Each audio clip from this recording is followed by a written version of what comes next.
Picture this. Tens of thousands of years ago, under the vast icy skies of the Pleistocene, our human ancestors huddled around crackling fires for warmth and safety. But they weren't entirely alone. Lurking just beyond the firelight were ancient wolves, powerful and intelligent predators. It was in this harsh prehistoric world that one of the most incredible partnerships in history began to form. Sometime between 20,000 and 22,000 years ago, a brave wolf, or perhaps a curious human, made the first move. This wasn't a single event, but a slow dance of trust that unfolded over countless generations, leading to the domestication of the dog. It's an epic story of survival and friendship written into the very fabric of our shared history. These first proto-dogs weren't the pampered pets we know today. They were working partners, essential for human survival. They helped us hunt formidable prey like woolly mammoths, their keen senses and pack instincts complementing our own ingenuity. They stood guard over our camps, their warning barks piercing the night to alert us to danger. The earliest confirmed archaeological evidence we have is a 14,000-year-old puppy discovered buried alongside humans in Germany, a touching testament to this deep, ancient bond. From the very beginning, dogs were more than just animals. They were family, protectors, and indispensable allies in a challenging world. Over millennia, as humans spread across the globe, our canine companions came with us. They adapted to new climates, new roles, and new cultures.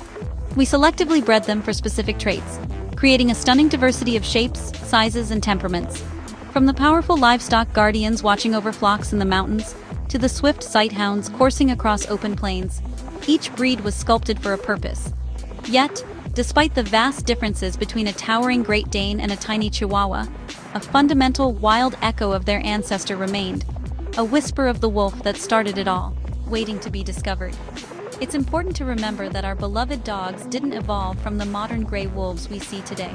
Instead, both modern dogs and modern wolves are like cousins, descending from a common, now extinct ancestor. Think of it as a family tree with a shared root. One branch led to the wolves that roam the wilderness today, while another branch took a different path, intertwining with humanity to become the domestic dog.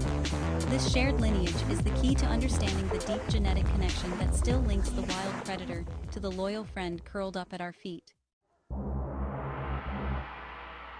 For years, we've understood the basic story of dog domestication, but the finer details remained a mystery. How much wolf is really left in our dogs? To answer this, scientists embarked on an incredible genetic investigation, a true detective story on a microscopic scale. They didn't just look at a few animals. They gathered a massive library of DNA from all corners of the dog and wolf world. The team analyzed an astounding 2,693 genomes in total, creating one of the most comprehensive pictures of canine evolution ever assembled. This wasn't just about swabbing a few cheeks. It was a monumental effort to read the history written in their genes. The sheer scale of this study is what makes it so groundbreaking. The researchers collected samples from 146 ancient dog and wolf specimens, with some genomes stretching back 100,000 years, long before domestication even began. This gave them a baseline, a look at the genetic landscape of the past. They then sequenced the DNA of 1,872 modern purebred dogs, representing a huge variety of breeds from all over the world. To complete the picture, they also included around 300 free-ranging village dogs, the semi-wild canines that live on the fringes of human settlements, offering a glimpse into a more ancestral state. With this treasure trove of genetic data, the real work began. Using powerful computers and advanced molecular clock analysis, scientists could compare the genomes and trace the flow of genes through time. They were looking for specific markers, long segments of DNA that could only have come from one population or the other.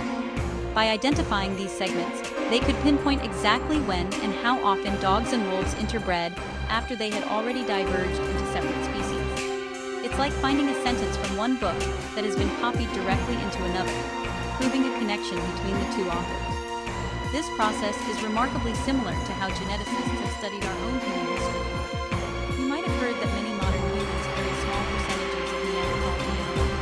This doesn't mean we evolved from Neanderthals. Instead, it shows that after our species, Homo sapiens, left Africa, we encountered and interbred with our close evolutionary cousins. The dog and wolf story is a perfect parallel. The discovery of wolf genes in dogs and dog genes in wolves provides clear evidence of hybridization that happened long after their fascinating new chapter to their shared story. The results of this massive genetic study were nothing short of astonishing, and completely rewrote what we thought we knew about the purity of dog and wolf bloodlines. Scientists had long assumed that dog-wolf hybridization was a rare and isolated event. But the data told a very different story. They discovered that the vast majority of our modern dogs, about 2/3 of all the breeds they sampled, carry small but detectable segments of wild wolf DNA. This wasn't ancient leftover DNA from their shared ancestor, but fresh genetic material introduced through more recent crossbreeding, on average about 800 generations ago. What's even more fascinating is how this wolfiness varies across the incredible spectrum of dog breeds. You might expect that only wolf-like breeds, such as Siberian Huskies or Alaskan Malamutes, would carry these genes, and they often do. Larger working dogs, like sled dogs and livestock guardians, who often worked in environments where they might encounter wolves, tend to have more wolf ancestry. In contrast, breeds like terriers and scent hounds, which were developed in more controlled, less wild settings, generally have less. This pattern suggests that a little bit of wildness might have been beneficial for certain jobs. But the story isn't that simple, and nature loves to surprise us. The presence of wolf DNA doesn't always follow predictable lines. For example, a giant, majestic Saint Bernard might have no detectable wolf genes at all, its lineage kept strictly within the domestic dog pool for generations. Yet, a tiny Chihuahua, the epitome of a lapdog, can carry a distinct 0.2% of wolf ancestry. This shows that the history of our dogs is a complex tapestry of planned breeding, accidental encounters, and geographic opportunity, leaving a unique genetic signature in every single breed. The most revealing discovery of all, however, came from the village dogs.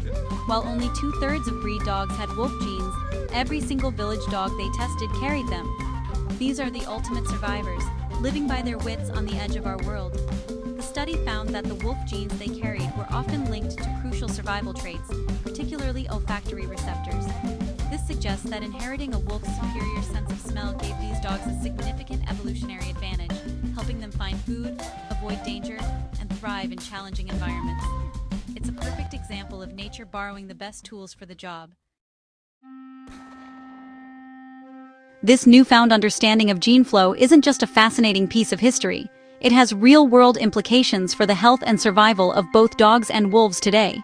For dogs, especially the highly specialized purebreds, this genetic mixing can be a source of strength. Centuries of selective breeding have sometimes led to a narrowing of the gene pool, making certain breeds susceptible to hereditary diseases.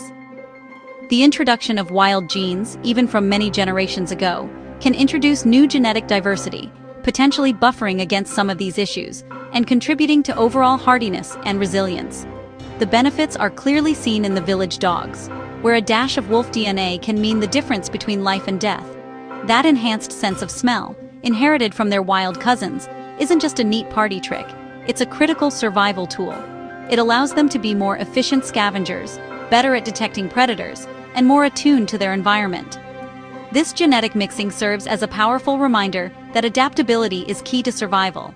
And sometimes, borrowing a few tricks from your wild relatives is the smartest evolutionary move you can make. It's nature's way of keeping the gene pool robust and ready for anything. However, the story has a more complicated side when we look at it from the wolf's perspective. For endangered wolf populations, such as those in Italy, Spain, or the Himalayas, hybridization with dogs is a serious conservation concern. When wild populations are small and fragmented, the influx of dog genes can dilute their unique genetic identity, a process known as genetic swamping. Conservationists work hard to protect the integrity of these wild lineages, as they represent a vital part of our planet's biodiversity.